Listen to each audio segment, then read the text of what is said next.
Hello again. You're watching The Lead on eNCA TSTV channel 43. Now, the South African Union of Students has rejected a proposal by the National Student Financial Aid Scheme, that's NSFAS, that makes it conditional for students to achieve a 75% pass to keep their subsidies. The union says the proposal must be reviewed and a lower percentage considered. It argues that not everyone can achieve 75%. Well, let's talk more about this now with Asive Dlanjwa, who speaks on behalf of the South African Union of Students. Asive, just tell our viewers exactly what is NSFAS requiring. What is this 75% about? Thank you very much, and welcome also to your viewers. NSFAS has proposed amongst various measures or proposals for the guidelines for the year 2022. One of them, which has been very contentious, is the issue of the 75% pass requirement.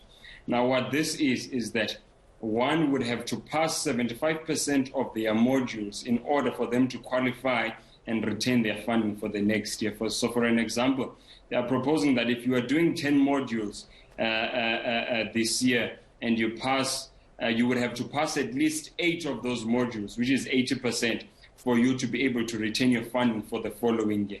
In the event that out of the 10 modules you pass 5 or you pass 6, in fact, even if you pass 7, you would fall below the 75% criteria, which effectively means you would lose your funding and be effectively academically excluded from that particular institution. So what's the problem? What's the problem with that requirement for you? What is the problem?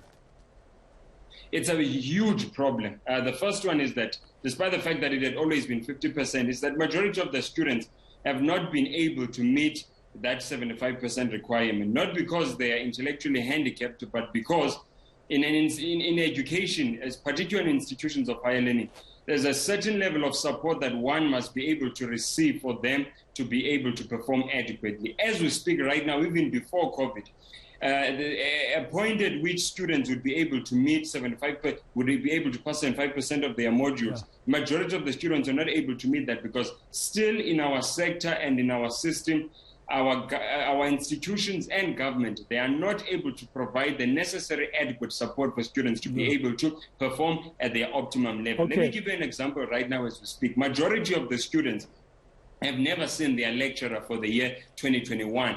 Because of COVID, they've been studying at home. You will appreciate that even before COVID, when they were studying physically, our throughput rate are absolutely ridiculous in South Africa, meaning majority of the students are still finding it difficult to perform optimally in the higher education sector.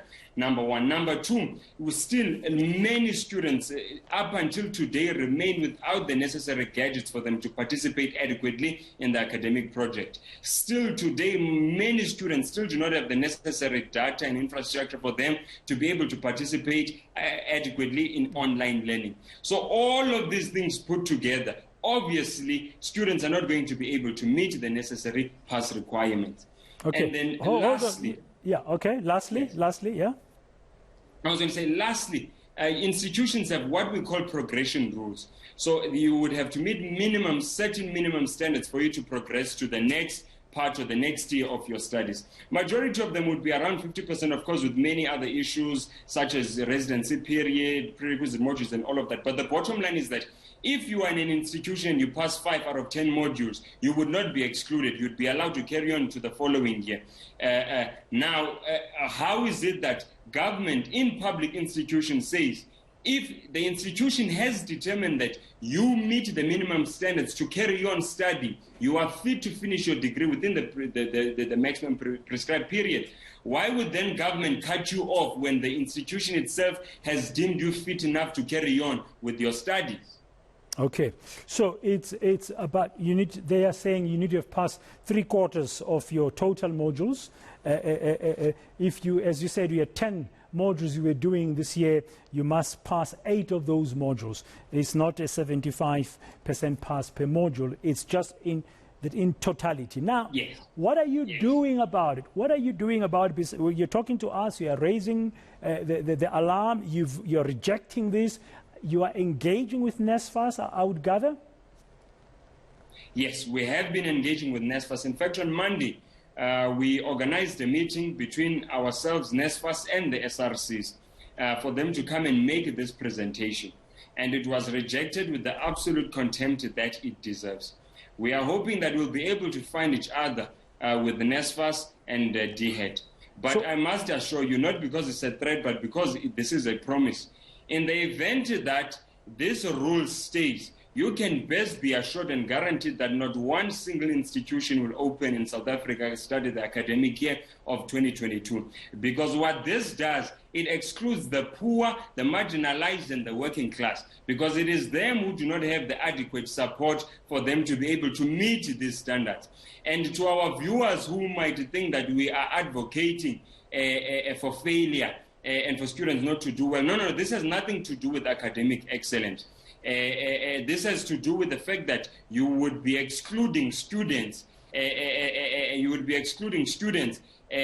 From studying, who institutions using their academic mechanisms have determined that these students are able to carry on studying. So this is what we are engaging with NSFAS. We are hoping we are going to find each other. But in the event that we are not able to find each other, you can rest assured, this is our commitment to all students around the country, that not a single institution will open until that ridiculous rule is scrapped out. It absolutely has no scientific basis whatsoever. Yeah, and just to recap, if somebody's just joining us, and I'm looking at the strap we have at the bottom of the screen, it's not a 75% pass per module or of the subject that you're doing that NSFAS is insisting on. They're basically saying no matter how many subjects or modules you're doing as a student, you'll only be funded if you've passed 3/4 of them, that in totality 75% of your total number of modules. If you're doing 10 modules, you must have passed 7.5, which is 8 basically, because you can't, there's no half module. Okay, so that's very clear. So now you are making this promise.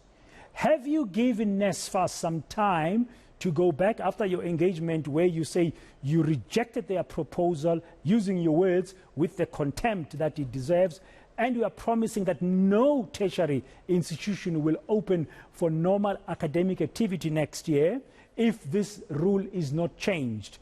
Did you give them a timeline by when they must come back with a different percentage? And what would that be, in your view, as the Students' Union? As we say, we're still carrying on. I think the time frame that we are giving them, of course, would be to ensure that by the time that the academic year begins next year, they would have dealt with this issue. What we are proposing is the 50% that has always been used, even previously. In fact, that is still currently being used. And that is also even in line with the basic or the general progression rules of all universities. So that is where we are, that it must remain at 50%. And that by the beginning of the academic year next year, they must have sorted that out such that this ridiculous 75% requirement is absolutely scrapped. Yeah, okay. Thank you very much for clarifying, and we'll have to track this and see what happens. We'll also try here on eNCA to speak to NSFAS to understand why shift from 50% to 75% of the total modules that a student has been doing to pass them in order to get funding next year. Thank you very much, Asive Dlanjwa of the South African Union of Students. Now,